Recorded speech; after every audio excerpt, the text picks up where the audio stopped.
Good morning dear student. जैसा कि पिछली कक्षा में आपको बताया गया होगा कि आपको सरल एकक सेल या अंतः केंद्रित एकक सेल, फलक केंद्रित एकक सेल, किनारा केंद्रित एकक सेल, ये सारे के सारे एकक सेल के प्रकार होते हैं और उनमें जो अक्षीय दूरियां और अक्षीय कोण होते हैं उसमें समानता और विषमता के आधार पर 7 तरह के क्रिस्टल निकाय ब्रेविस ने बताया था, जिसे ब्रेविस जालक या ब्रेविस निकाय भी कहते हैं।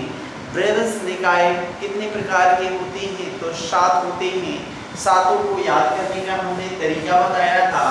सी T O M T R है, C T O M T R है, C for cubic, T for tetragonal, O for orthorhombic, M for monoclinic, T for triclinic, R for rhombohedral, HE है का मतलब hexagonal. इनको आप अंग्रेजी में अध्ययन करें तो बहुत अच्छा होगा, हिंदी में थोड़ा सा अटपटा लगेगा, थोड़ा सा इसीलिए हमने अंग्रेजी में ही देने का प्रयास किया है। पहला देखें क्यूबिक। हमने बताया था कि ए बी सी अक्षीय दूरियां होती हैं। ये कौन कौन सी? तो आपको बताया था कि आप जब भी आप पिछले वाली कक्षा में घन जैसा हमने आकृति बनाया था उसमें अक्षीय दूरियां ए बी और सी को बतलाया था, जैसे ए बी और सी को बतलाया था। इनके के बीच में जो कोण मैंने बताया था, एक्स एक्सिस के सामने वाला अल्फा एंगल होता है, वाई एक्सिस के सामने वाला गामा एंगल होता है और जेड एक्सिस के सामने वाला बीटा एंगल होता है। ऐसे ही हमने बताया था, ये भी बताया होगा, ए और सी के मध्य बीटा एंगल होता है, बी और सी के मध्य अल्फा एंगल होता है और ए और बी के मध्य गामा एंगल होता है। समझने के लिए फिर से हम लिख भी देते हैं, ए और बी के मध्य गामा एंगल, बी और सी के मध्य अल्फा एंगल और ए और सी के मध्य बीटा एंगल होते हैं। और इसके आधार पर हमारे क्रिस्टल तंत्र, क्रिस्टल सिस्टम कितने प्रकार के ब्रेविस ने बताया? 7, जिसमें पहला क्यूबिक जो कि मोस्ट इंपॉर्टेंट है, घनी बोलते हैं। इसमें अक्षीय दूरियां बराबर होती है। यदि हम उसको लंबाई, चौड़ाई और ऊंचाई की संज्ञा दें तो इसको देखिए, लंबाई, चौड़ाई, ऊंचाई तीनों बराबर हो और अल्फा, बीटा और गामा एंगल एक दूसरे के परपेंडिकुलर हो, 90 डिग्री पर हो, तो किस तरह का क्रिस्टल तंत्र होगा? घनीय होगा। उदाहरण के स्वरूप NaCl, KCl डायमंड होती। दूसरा है टेट्रागोनल। टेट्रागोनल में ए बी के बराबर होता है लेकिन सी के बराबर नहीं, परंतु अल्फा, बीटा और गामा परपेंडिकुलर होते हैं। कहने का तात्पर्य है लंबाई चौड़ाई बराबर हो लेकिन ऊंचाई बराबर ना हो। तो यह इस तरह का क्रिस्टल तंत्र बनाएगा टेट्रागोनल। जैसे एग्जांपल में सफेद टीन ऑक्साइड, टाइटेनियम ऑक्साइड।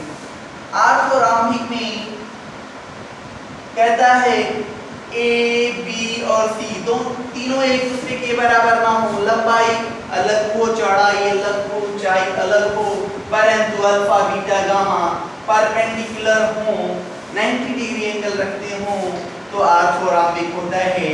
इसमें एग्जांपल बनता है barium sulphate, Indian salt bitter, KNO3 आया हुआ क्वेश्चन, KNO3 ऑर्थोरॉम्बिक सल्फर।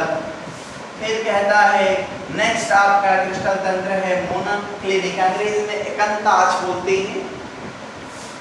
इसमें कहता है A is not equal to B is not equal to C, कहने का तात्पर्य लंबाई, चौड़ाई, ऊंचाइयां बराबर ना हो, परंतु अल्फा और गामा एक दूसरे के परपेंडिकुलर हो, बीटा 120 डिग्री ना हो।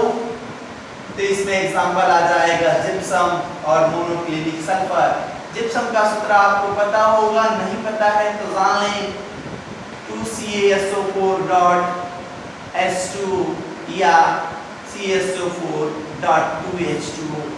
एजेप्सन का सूत्र होता है ट्राइक्लिनिक। नेक्स्ट आपका क्रिस्टल तंत्र है ट्राइक्लिनिक। इसमें A is not equal to B is not equal to C हो और अक्षीय कोण जो हो अल्फा बीटा गामा वो सारे के सारे नॉट एक दूसरे के बराबर ना हो परंतु 90 डिग्री जैसे हो 90 डिग्री ना हो, ये सारे के सारे ट्राइक्लिनिक के तहत आएंगे।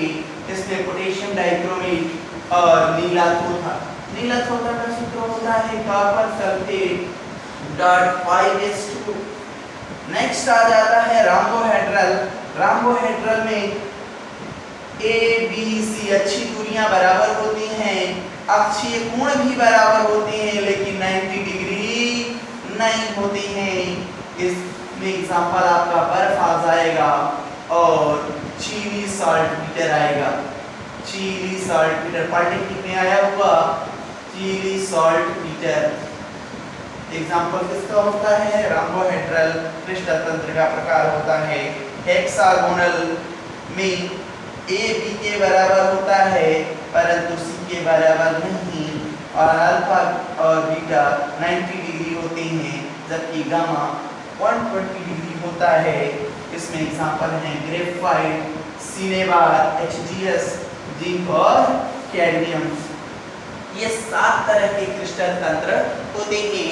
फिर से हम बात कर लें क्यूबिक, टेट्रागोनल, आर्थोराम्बिक, मोनोक्लिनिक, ट्राइक्लिनिक, राम्बोहेड्रल और हेक्सागोनल। ये इसमें विषमता केवल अक्षीय दूरियां और अक्षीय कोण में समानता और विषमता के आधार पर होती है। इसको नोट कर लें।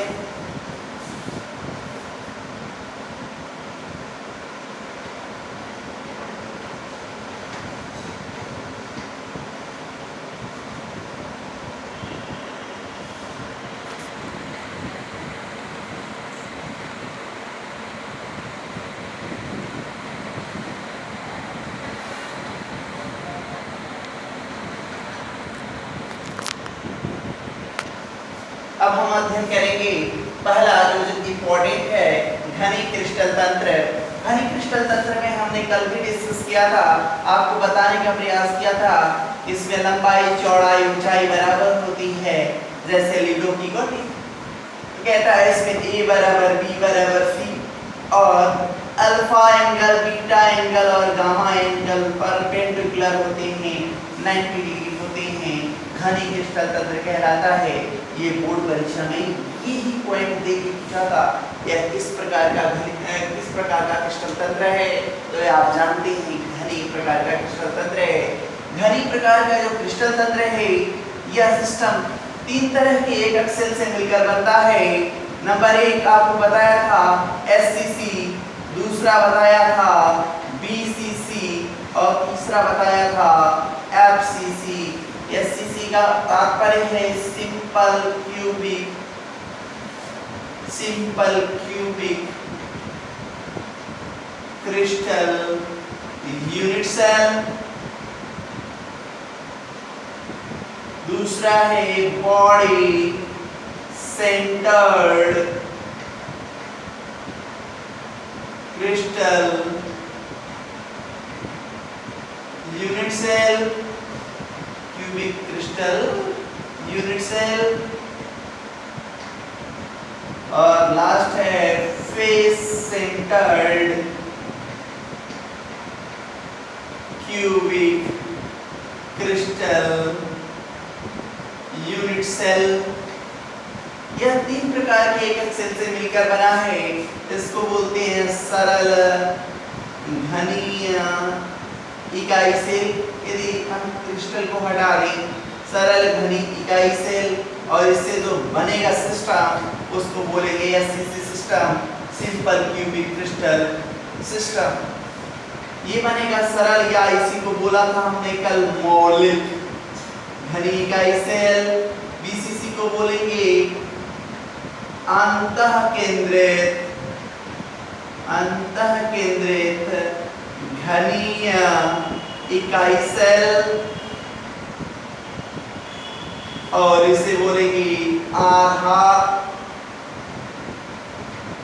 फलक केंद्रित घनीय इकाई सेल। अब इन तीनों इकाई सेल को अध्ययन करें तो क्या पाते हैं। फर्स्ट ऑफ ऑल की मैं बात करूं, सरल घनी इकाई सेल कहता है इस प्रकार वे घनीय सेल जिनमें जो घटक परमाणु होते हैं वो केवल कोनों पर स्थित होते हैं। तात्पर्य हम चित्र के माध्यम से इसकी डिफिनीशन बता दें आपको। एक हमने घन बनाया और घन में कितने कोने, 8 कोने होते हैं और इसके घटक परमाणु केवल इन कोनों पर ही स्थित होते हैं। इस प्रकार के इकाई सेल को बोलते हैं एससीसी इकाई सेल या सिंपल क्यूबिक यूनिट सेल। घटक परमाणु केवल कोनों पर स्थित होते हैं। एससीसी प्रति एससीसी में घटक परमाणु की बात करें, घटक परमाणु का भाग या योगदान भी साथ साथ अध्ययन करते जाएं तो योगदान बराबर सूत्र के तौर में ले जाएं तो 8 गुणे 1/8, क्योंकि ये कहाँ स्थित होते हैं, केवल कोनों पर। तो इसमें घटक परमाणु का कितना भाग होता है, एक परमाणु का भाग एक कोनों पर होता है। बात करते हैं दूसरा बीसीसी। बीसीसी में घटक परमाणु कहाँ होती हैं तो ये याद रखेंगे, हम इस पर सवाल की भी बात करेंगे आपसे। घटक परमाणु कहता है वे घनी इकाई सेल जिसमें घटक परमाणु कोनों पर तो स्थित होते ही हैं, कोनों पर स्थित होते हैं, साथ ही साथ उसके अंतः केंद्र में भी उपस्थित होते हैं। तो कहता है कहाँ कहाँ स्थित हैं, तो कहता है सभी बीसीसी में, प्रति बीसीसी में, प्रति का मतलब एक बीसीसी में घटक परमाणु का जो भाग निकालते हैं, घटक परमाणु का भाग बराबर कहाँ कहाँ स्थित है, कोनों पर तो है ही, साथ ही साथ अंतः केंद्र पर भी है। कोनों के साथ साथ कहाँ है, अंतः केंद्र पर। कोनों के लिए 8 गुणे 1/8 और अंतः केंद्र तो जान ही रहे हैं कि किसी भी घन का केवल एक केंद्र होता है, तो 1 गुणे 1/1 तो कितना आएगा, 1 धन 1 बराबर 2। तो घटक परमाणु का भाग कितने होते हैं, तो 2 परमाणु होते हैं। लास्ट हम बात करते हैं बीएफसीसी की, तो नोट करेंगे एफसीसी, देखें ध्यान से। एफसीसी यही बता दें आपको, तो एफसीसी में आपने एक घन बनाया, घन में की बात करता हूं,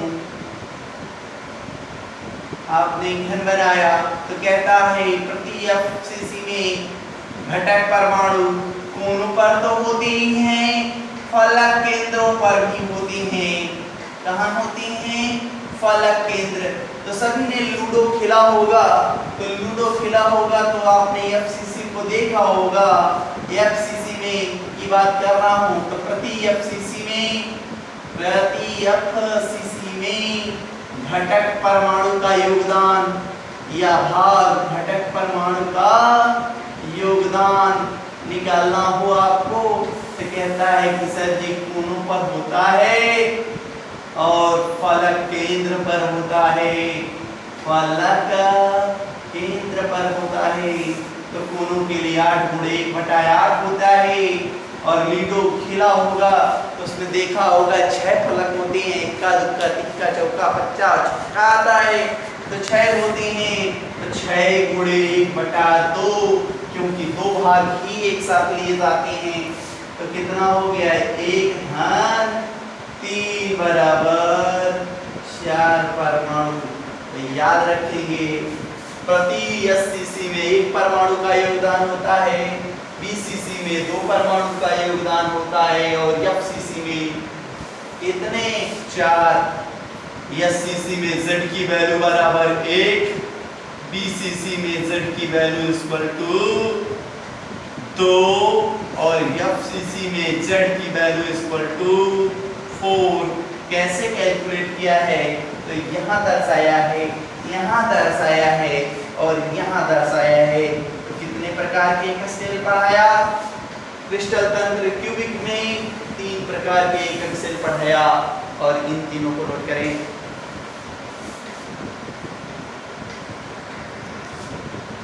इसके बाद नाउ नेक्स्ट क्लास में हम इस पर क्वेश्चंस भी डिस्कस करेंगे। Thank you.